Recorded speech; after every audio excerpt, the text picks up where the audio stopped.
tombé dedans très jeune, dès mon adolescence, à traîner dans les musées à Paris. C'est déclenché et automatiquement, c'est venu après se mettre sur des bouts de papier, sur des toiles, sur n'importe quel support. Et depuis, je continue, je m'entête, je creuse mon sillon depuis un demi-siècle et voilà.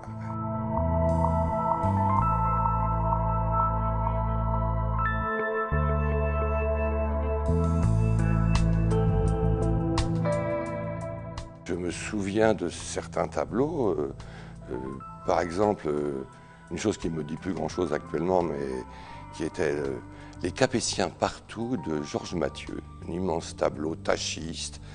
Pour moi, c'était vraiment la surprise et j'ai dit, tiens, la peinture, ça peut être ça.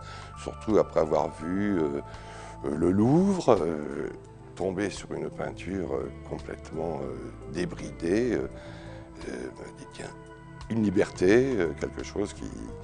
Et là, après le cheminement, et puis parallèlement, j'écrivais de la poésie et j'ai eu la chance de publier mes premiers poèmes aux éditions du Seuil, ce qui m'a permis d'entrer en contact avec des écrivains et avec des peintres qui fréquentaient ces écrivains. Et voilà, la sauce était bonne et ça a continué tranquillement.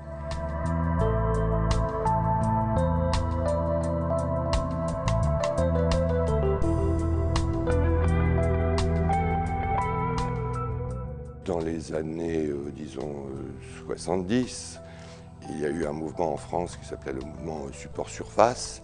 Et là, effectivement, j'y ai trouvé beaucoup de nourriture.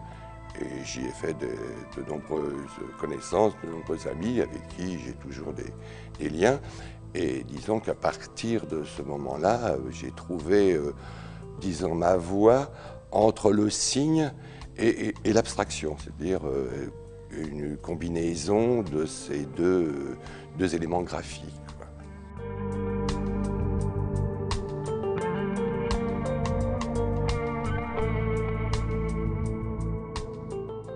Et après, effectivement, je suis venu m'installer à la campagne pour trouver de l'espace, du silence, parce que pour moi, la peinture est un travail avant tout de méditation, de recueillement, et puis c'est la vie parisienne trépidante, l'étroitesse des lieux au niveau atelier, c'était plus vivable, donc je suis dirigé vers le Berry qui n'était pas trop loin de Paris et qui me permettait à la fois d'avoir une qualité de vie et puis la proximité quand même de la capitale qui, seule à cette époque-là, présentait encore quelques petites choses.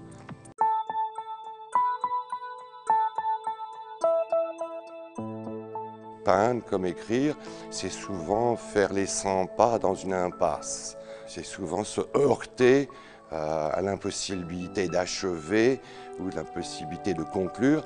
Et dans mon travail plastique, on voit nettement que quelque chose s'installe sur une toile et s'arrête. On a l'impression effectivement que le travail n'est pas fini. Et dans cet inachèvement, il y a pour moi, c'est là qu'il se passe quelque chose.